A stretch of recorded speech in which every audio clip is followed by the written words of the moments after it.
انہوں نے کہا تھا کہ میرا رب جو ہے نا سورج کو مشرق سے ہاں نکالتا ہے اور مغرب میں غروب کرتا ہے، تو ذرا اس کو مغرب سے نکال کے دکھا، تو وہ ہاں حیران رہ گیا۔ ہاں، وہ بہت الذی کفر اس طرح کی آیت ہے کہ اور وہ مبہوت رہ گیا، حیران رہ گیا کہ اے ابراہیم علیہ السلام نے کیڑی گل کر دیتی ہے، تو میں کر ہی نہیں سکتا۔ یعنی وہ اپنے اپنے علاقے کے رب بنے ہوئے تھے، ٹھیک ہے، جیسے کہ آج کل بھی جو ہے وہ ہر حکومت جو ہے وہ اپنے اپنی جو ہے وہ سلطنت کی رب بنی ہوئی ہے، کسی جو مرضی کریے سن پوچھنے والا کوئی نہیں گا، اور اللہ کے نافرمان بنے ہوئے سارے وہ، یہ طاغوت یاد رکھیے گا، اور ان کی پیروی کرنا یہ جو ہے نا طاغوت کی پیروی کرنا آ جاتی ہے، ٹھیک ہے، اور سب سے اوپر جو ہے وہ شرک ہے، اور شرک کے ساتھ ہی کوئی ملتی جلتی چیز یہ طاغوت ہے، یاد رکھیے گا۔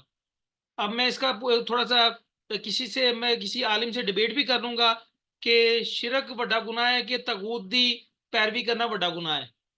بظاہر جو ہے کچھ مسلمان جو ہے وہ طاغوت کی پیروی بھی تو کرتے ہیں نا، جیسے ہمارے ہی مسلمان لوگ ہیں وہ کہتے ہیں نہیں جی سودی نظام ہونا چاہیے، یہ طاغوت کی پیروی کرنا ہے مسلمان اللہ کو ماننے والے ہیں لیکن طاغوت کی پیروی کر رہے ہیں۔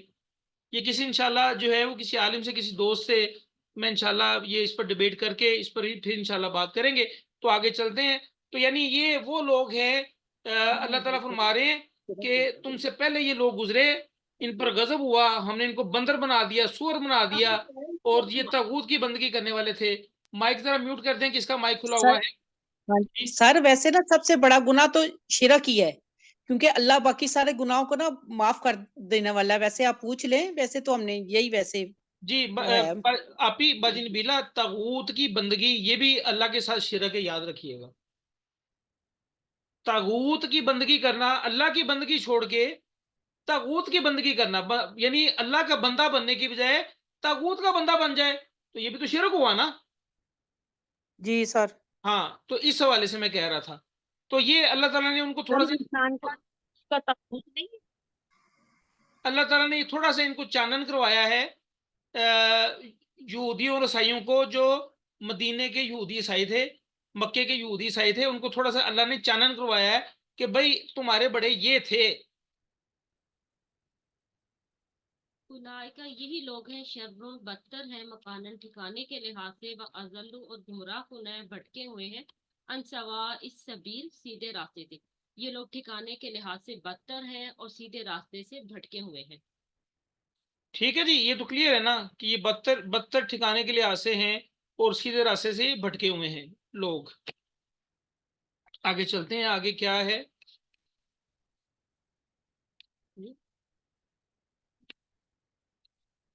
جی۔ اب جو ہے نا یہ دیکھیں بیک اینڈ فورتھ سمجھتے ہیں، کبھی آگے کبھی پیچھے، یعنی پہلے ذکر کیا نبی علیہ الصلوۃ والسلام کے دور کے یہودیوں کا، عیسائیوں کا، اہل کتاب کا، پھر جو ہے وہ نبی علیہ الصلوۃ والسلام سے پہلے جو یہودی تھے ان کا ذکر کیا، اب پھر آیت آ گئی نبی علیہ الصلوۃ والسلام کے دور کے یہودیوں کی، بیک اینڈ فورتھ، آگے پیچھے، یعنی پہلے اللہ تعالیٰ نے جو ہے وہ نبی صلی اللہ علیہ وسلم کے دور کے یہودیوں کا ذکر کیا، پھر نبی صلی اللہ علیہ وسلم سے پہلے کے یہودیوں کا ذکر کیا، اب اللہ تعالیٰ پھر جو ہے وہ اسی پوائنٹ پر آ گئے ہیں کہ یہ نبی صلی اللہ علیہ وسلم کے دور کے یہودی کیا کرتے ہیں، ناظر ذرا بتائیں۔ وَإِذَا اور جب جاءوکم وہ آتے ہیں آپ کے پاس، قالوا وہ سب کہتے ہیں آمنا ہم ایمان لائے، وقت دخلوا تحقیق وہ داخل ہوئے، بالکفری کفر کے ساتھ، وہم اور وہ سب کا یقیناً خارج وہ سب نکلے بھی اس کے ساتھ۔ اور جب وہ سب تمہارے پاس آتے ہیں تو کہتے ہیں ہم ایمان لائے، حالانکہ یقیناً وہ سب کفر کے ساتھ ہی داخل ہوئے اور یقیناً وہ کفر کے ساتھ ہی باہر نکلے ہیں۔ یہ نبی علیہ الصلوۃ والسلام کے یہودیوں، نبی صلی اللہ علیہ وسلم کے وقت کے یہودیوں کا ذکر کیا جا رہا ہے۔ کچھ یہودی جو ہے وہ صلی اللہ علیہ وسلم کی مجلس میں آتے تھے، واضح و نصیحت سنتے تھے، ہاں میں ہاں ملاتے تھے، ٹھیک ہے، اسلام کا دعویٰ بھی کرنا شروع کر دیتے تھے، لیکن ایمان ان کے دل میں ایک منٹ کے لیے بھی داخل نہیں ہوتا تھا۔ اور اٹ از ویری الارمنگ آیا آف قرآن، ایک بڑی الارمنگ آیت ہے یہ، کہ تھوڑا سا بندہ سینسیٹیو ہونا اور بندہ سوچ میں پڑ جاتا ہے، کیا ہمارے ساتھ تو ایسا نہیں ہو رہا کہ ہم جو ہے وہ قرآن کھولتے ہیں، پڑھتے ہیں اور بند کر دیتے ہیں، اور ہمارے دل میں فرق ہی نہیں پڑتا؟ یعنی قرآن کھولیں، پڑھیں، کچھ ہمارے دل میلٹ ہونے چاہیے، کچھ نرم ہونے چاہیے، بجائے یہ کہ ہم قرآن جس حالت میں ہم نے قرآن کھولا پڑھا اور اسی دلی کیفیت میں ہم نے قرآن بند کر دیا، ہمارے دل پہ کوئی فرق نہیں پڑا، بس گو تھرو کر لیا. گو تھرو کر لیا یا پڑھ لیا. یہ دل کی سختی کی وجہ سے ہوتا ہے، یاد رکھیے گا. تو دل کی سختی جو ہے وہ آنکھوں پر نا، میں آپ کو ایک بات بتاؤں، یہ دنیا ہے نا اور ہم انسان ہیں. انسان جو ہے وہ نسیان سے نکلا ہے. نسیان کا مطلب ہے بھولنے والا. ٹھیک ہے، تو دنیا ہے نا، ہم دنیا کو دیکھتے ہیں 24 آورس راؤنڈ دا کلاک، تو ہمیں ایسا محسوس ہوتا ہے کہ سب کچھ دنیا ہی کی ہے. ہماری اصل میں نا آنکھوں کے آگے پردے آ جاتے ہیں. حقیقت بات ہے، ایسے ہی ہے، ہماری آنکھوں کے آگے پردے آ جاتے ہیں. یہ صرف ہم میں نہیں ہے، یہ نبی علیہ الصلوۃ والسلام کے دور میں صحابہ کے ساتھ بھی یہی کچھ تھا. لیکن ہمارے آنکھوں کے آگے زیادہ پردے آ جاتے ہیں، ان کی آنکھوں کے آگے کم پردے آتے ہوں گے. وہ ایک دفعہ وہ ایک صحابی کا واقعہ نہیں ہے، وہ آ کے نبی صلی اللہ علیہ وسلم سے کہنے لگے جی میں تو منافق ہو گیا. نبی صلی اللہ علیہ وسلم نے پوچھا کیوں، کیا ہوا؟ تو اس صحابی نے کہا کہ آپ کے پاس آتے ہیں ہمارا ایمان تازہ ہو جاتا ہے، آپ سے ہم تھوڑا دور چلے جاتے ہیں، بچ جاتے ہیں، دنیا کے کام کاج میں لگ جاتے ہیں، ہمارا ایمان تھوڑا سا کم ہو جاتا ہے. تو میں نے سمجھا شاید میں منافق ہو گیا ہوں. تو ایسی بات نہیں ہوتی. ایمان جو ہے، ایمان کی کیفیت ہی ایسی ہے، کبھی بڑھتا ہے کبھی کم ہوتا ہے، کبھی بڑھتا ہے کبھی کم ہوتا ہے. تو اس موقع پر مفہوم یہ ہے کہ نبی علیہ الصلوۃ والسلام نے فرمایا کہ اگر تم 24 گھنٹے اسی کیفیت میں رہو نا جس کیفیت میں میرے ساتھ ہوتے ہو، تو اللہ کے فرشتے آ کے تم سے سلام لے. سمجھ میں آ رہی بات آپ کو؟ یعنی ایمان کی کیفیت ایسی ہی ہوتی ہے، کبھی بڑھتی ہے کبھی کم ہوتی ہے، کبھی بڑھتی ہے کبھی کم ہوتی ہے. تو پریشانی نہیں لینی ہم نے. ٹھیک ہے، دوسری بات یہ ہے کہ جو ہے نا اصل میں نا ایک ویسی جو ہے نا عذرائے مذاق بات یاد آ گئی.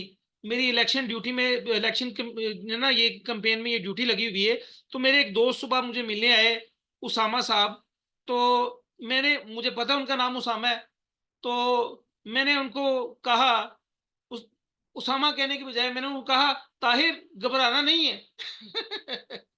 یعنی مراد یہ کہ طاہر میں اپنے آپ کو کہہ رہا تھا کہ گھبرانا نہیں ہے. وہ ایک ڈاکٹر صاحب تھے نا، وہ کہہ رہے تھے ایک مریض پیشنٹ کا آپریشن کرتے ہوئے ڈاکٹر جو ہے وہ نام لے رہے تھے کہ بھائی گھبرانا نہیں ہے، گھبرانا نہیں ہے.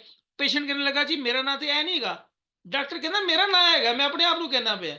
تو یہ اصل میں بیسیکلی میں آپ لوگوں کو بھی کہہ رہا ہوں اور اپنے آپ کو بھی کہہ رہا ہوں کہ گھبرانا نہیں ہم نے. انشاءاللہ ایمان کی کیفیت اوپر نیچے ہوتی رہتی ہے. ٹھیک ہے، لیکن کوشش یہ کریں کہ جو آنکھوں پر پردے آ جاتے ہیں نا، اس کا حال ایک نبی صلی اللہ علیہ وسلم نے بتایا ہوا ہے، وہ استغفار کریں زیادہ سے زیادہ. کوشش یہ کریں کہ صبح کے وقت 100 دفعہ استغفار کریں، شام کے وقت 100 دفعہ استغفار کریں، یعنی اللہ تعالیٰ سے معافیاں مانگے. تو یہ پردے جو ہماری آنکھوں کے آگے جو پردے آئے ہوتے ہیں نا، صرف دنیا میں نظر آ رہی ہوتی ہے، یہ پردے چھٹ جائیں گے اور ہمیں نظر آنا شروع ہو جائے گا کہ یہ دنیا جو ہے یہ عارضی ہے. ہم چل پھر رہے ہیں، ہمارا رب ہمیں دیکھ رہا ہے، ہم کام کر رہے ہیں ہمارا رب ہمیں دیکھ رہا ہے، ہم جو کچھ بھی کر رہے ہیں ہمارا رب ہمیں دیکھ رہا ہے. تو استغفار کو زیادہ سے زیادہ پڑھیں. آگے چلتے ہیں. واللہ، اور اللہ تعالیٰ عالم خوب جاننے والا ہے بما اس کو جو قانون وہ سب ہیں یا وہ سب چھپاتے ہیں. اور اللہ تعالیٰ ان اعمال کو جو وہ سب کرتے ہیں اس کو خوب جاننے والا ہے جو وہ سب چھپاتے ہیں. یعنی وہ جو آگے کہتے ہیں نا کہ ہم ایمان لے آئے ہیں اور جیسے آئے تھے ویسے ہی نکل گئے، دلوں میں ان کے ایمان نہیں آیا، اللہ تعالیٰ ان کو جاننے والا ہے کہ وہ کیا چھپا رہے ہیں اپنے دلوں میں. جی آگے چلتے ہیں. فترا، اور آپ دیکھتے ہیں، آپ دیکھیں گے کثیرن بہتوں کو منہم ان میں سے یساریونا وہ سب دوڑ دھوپ کرتے ہیں، جلدی کرتے ہیں، پھر اس میں گناہ میں والعدوانی اور زیادتی میں وَأَكْلِهِمُ السُّحْتَ اور جلدی کرتے ہیں حرام کھانے میں. اور آپ دیکھیں گے کہ ان میں سے بہت سے لوگ ایسے ہیں جو گناہ میں اور زیادتی کے کاموں میں جلدی کرتے ہیں اور حرام کھانے میں. یعنی ان میں سے کن میں سے؟ یہودیوں کی بات کی جا رہی ہے. ٹھیک ہے، کہ یہودیوں میں سے اکثر لوگ آپ دیکھیں گے کہ وہ گناہ کے کاموں میں جلدی کرتے ہیں، زیادتی کے کاموں میں جلدی کرتے ہیں اور حرام مال کھانے میں جلدی کرتے ہیں. سود خور تھے نا بیسیکلی. ٹھیک ہے، جب بندہ سود خور ہو جائے نا تو پھر جو ہے نا بڑے عجیب و غریب قسم کے مسئلے آ جاتے ہیں اور وہ بندہ جو ہے وہ بخیل ہو جاتا ہے، سود خور. لبیسا، البتہ بہت برا ہے، ماں جو قانون وہ سب ہیں یا معلوم وہ سب کرتے ہیں، اور یقیناً وہ بہت برا ہے جو وہ سب اعمال کرتے ہیں. اچھا، یہ تو بات کی اللہ تعالیٰ نے یہودیوں کے عوام الناس کی.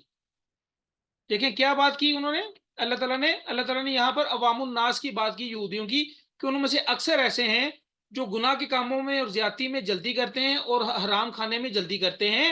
اور اللہ تعالیٰ فرماتے ہیں کہ یقیناً وہ برا کام کر رہے ہیں. یہ اب عوام الناس، یہودیوں کے عوام الناس کے بات کرنے کے بعد اب اللہ تعالیٰ بات کرنے جا رہے ہیں ان کے علماء کی. یہ بھی سن لے ذرا. لولا کیوں نہیں ینہاہم الربانیون منع کرتے ان کو ان کے مشائخ اللہ والے رب والے والاحبار اور علماء ان قولہم الاسم ان کے بات کرنے سے گناہ کی و اکلہم السحت اور ان کے کھانے حرام کی. لبئس البتہ بہت برا ہے ماں جو کان وہ سب ہے یصنعون وہ سب کر رہے. کیوں نہیں منع کرتے ان کو ان کے مشائخ رب والے جو ہیں اور علماء لوگ ان کو گناہ کی بات کرنے سے اور ان کے حرام مال کو کھانے سے. البتہ بہت برا ہے جو وہ سب کر رہے ہیں. یصنعون یہ صنعت کاری سے ہے لفظ. تو اللہ تعالیٰ فرما رہے ہیں کہ ان کے جو ربانیون ہیں، رب والے ان کے جو بندے ہیں، جو عالم ہیں، والاخبار جو علماء ہیں، وہ ان کو گناہ کی باتوں سے منع کیوں نہیں کرتے؟ عوام الناس کو ان کو حرام کھانے سے منع کیوں نہیں کرتے؟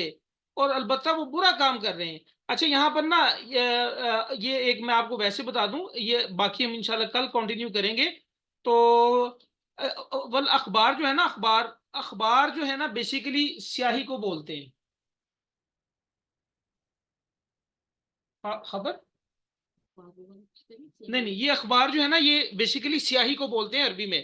تو وہ جو ہے نا اتنا لکھا کرتے تھے یہودی علماء، اتنی لکھائی کیا کرتے تھے تورات کی، لکھ لکھ کے نا ان کے ہاتھ جو ہے نا وہ سیاہی سے بھر جاتے تھے. اس لیے ان کو اخبار کہا جاتا تھا، علماء. ٹھیک ہے. تو اللہ تعالیٰ فرما رہے ہیں کہ ان کے علماء، ان کے مشائخ کیوں نہیں ان کو منع کرتے؟ ان کو منع کرنا چاہیے. اور اللہ تعالیٰ نے یہ بھی کہہ دیا کہ وہ البتہ برا کام کر رہے ہیں. اب یہ دونوں کی طرف اشارہ ہے، علماء کی طرف بھی اشارہ ہے اور عوام الناس کی طرف بھی اشارہ ہے. اور اس سے اگلی آیت جو ہے وہ اسی سے ریلیٹڈ ہے. تو وہ انشاءاللہ ہم کل اس کا مطالعہ کریں گے. جہاں پر میں کلاس جو ہے وہ سیشن اینڈ کر رہا ہوں.